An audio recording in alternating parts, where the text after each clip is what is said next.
identify needs and problems. Yeah, I think this is very traditional one already. You can see in all kinds of textbooks out there.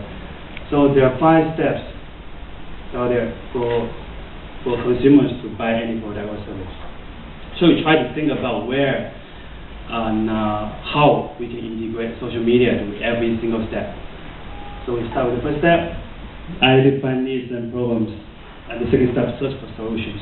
So for this step, we try to put or expose our website plus the service or product on our website to every channel we can with very little money. Yeah, that's the key. We don't have much money to do that.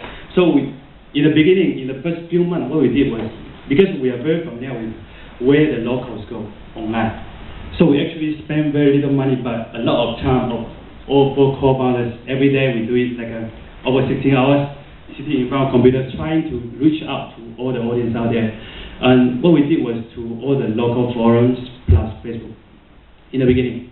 Yeah, in the beginning we didn't reach out to even Google AdWords. We didn't have money to do that in the beginning. So what we did was just Facebook and plus some sending out email plus majorly on local forums like Howard1. And we try to really share the real good news rather than we try to do the advertising.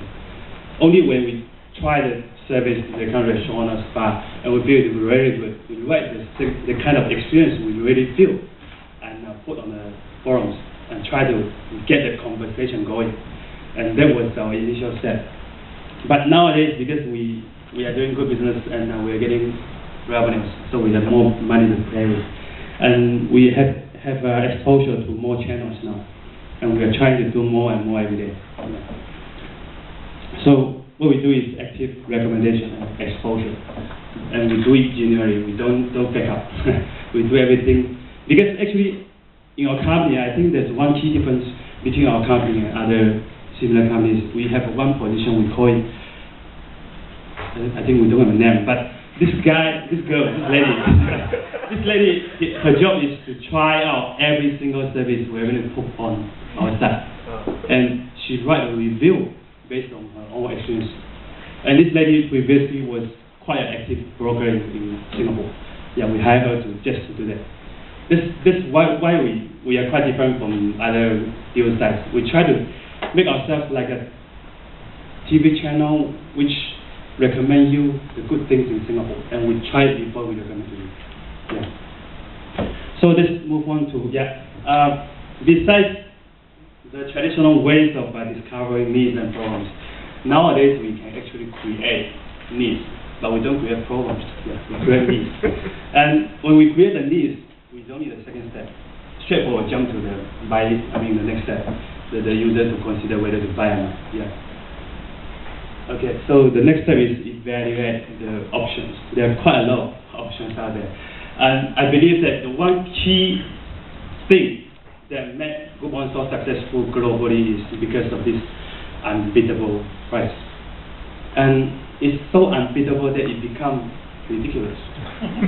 Yeah, I mean, in the beginning, 1 year ago when I first looked at TechCrunch and saw the news about Groupon and go to the website, actually I thought it's some kind of scam in the beginning. Yeah. Then later on I found that they have the second round of investment value them on, I think it's around $1 billion. And that was the time I decided to gather a whole team to do that. Because I found that I started to appreciate this whole Groupon idea, the marketing, the art of marketing rather than sales channel idea of Groupon. Yeah. So that's a ridiculous discount, which definitely will create social media value. And that is the art of social media marketing as we can understand. I mean, our team, I still consider my team as a very young team in this IT world, and that is part of the reason why we still don't take up any investment so far, although a lot of people approach us.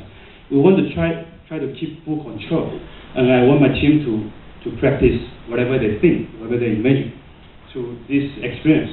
And we are actually looking at the whole regional market, including Greater China market. We're trying to do something very different.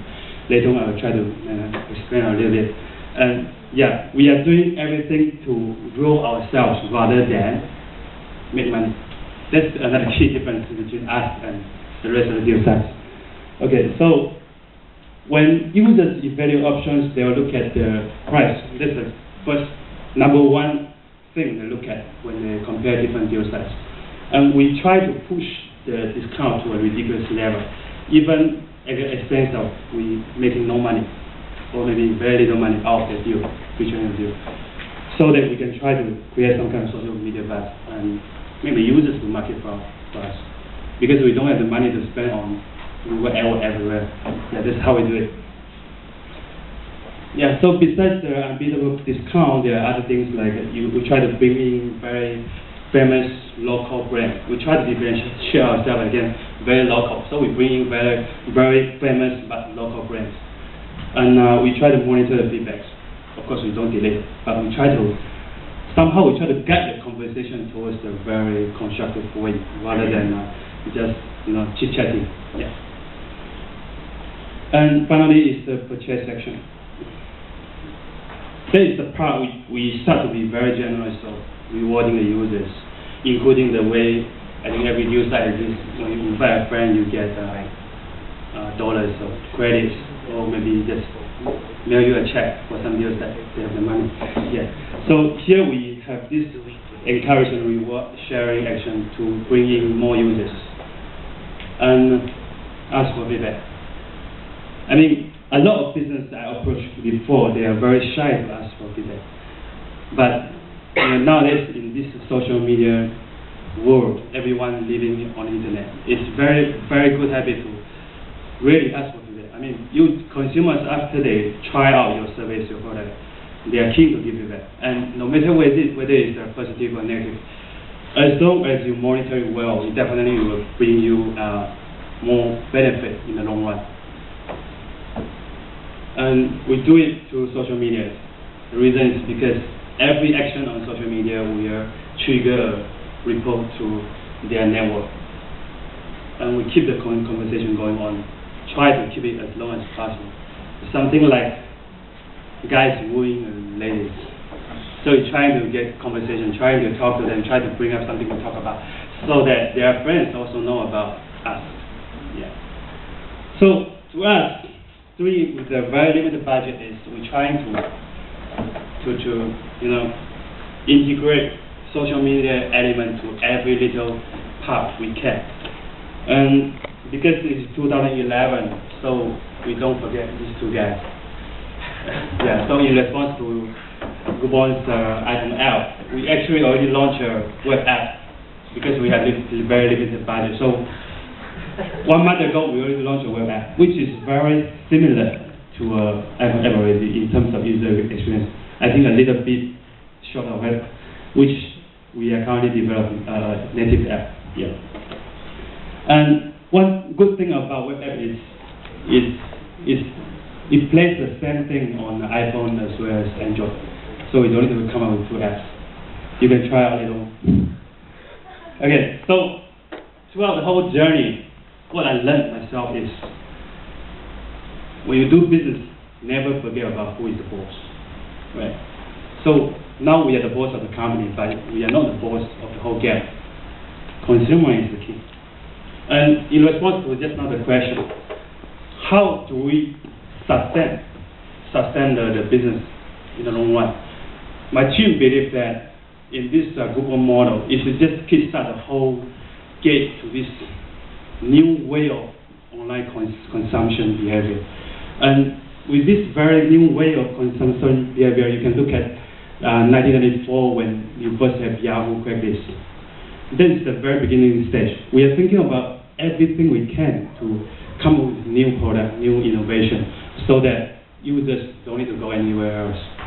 But of course, at the end of the day, we still like to have competition, because only when there's competition that we can bring the best value to users.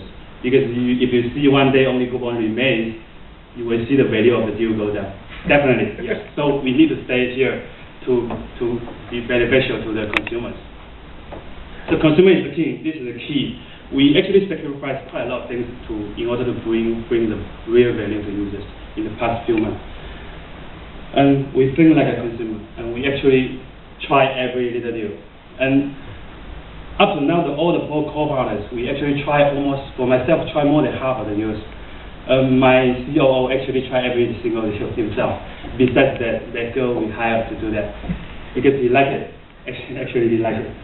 Yeah. So we also, because nowadays there's a lot of social media channels, and we have very limited budget and other things. So we try to do less. Trying to do less, then we realize that trying to do less is actually good.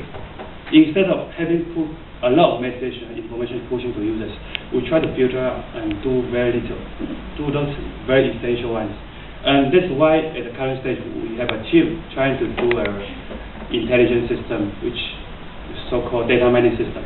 So that in future we only feed those crucial information to every individual user. I believe Google also doing that. It's called personalization. So that's a trend. That's a trend to do. And avoid being annoying, be personalized, personalization. Make them friends, and be generous. Be ridiculously generous, so that they will bring the news to their friends. Yeah. And again, to repeat our differentiation between us and other competitors, we align our interests with the consumers rather than our merchants. Although we make money from our merchants, but we align our interests with the consumers, which is our merchants' customers. Because only we do that, then we can bring you the best and most positive, remember it's positive marketing, which is builds up your brand as well as long lasting. And that's how we did it with so little money. And yet we are now still at the second position in Singapore for all the deal size. And every day I see the number of subscribers. Every day that we have a system to check the new subscribers in the back end, which is developed by myself. And you can see that every day the number of new subscribers increases, never stop increasing. And we can see that we can grow healthily without investment in Singapore. And currently we are actually in talk of investment because we are trying to expand to the regional market. We can't stay here forever. And my team is ready for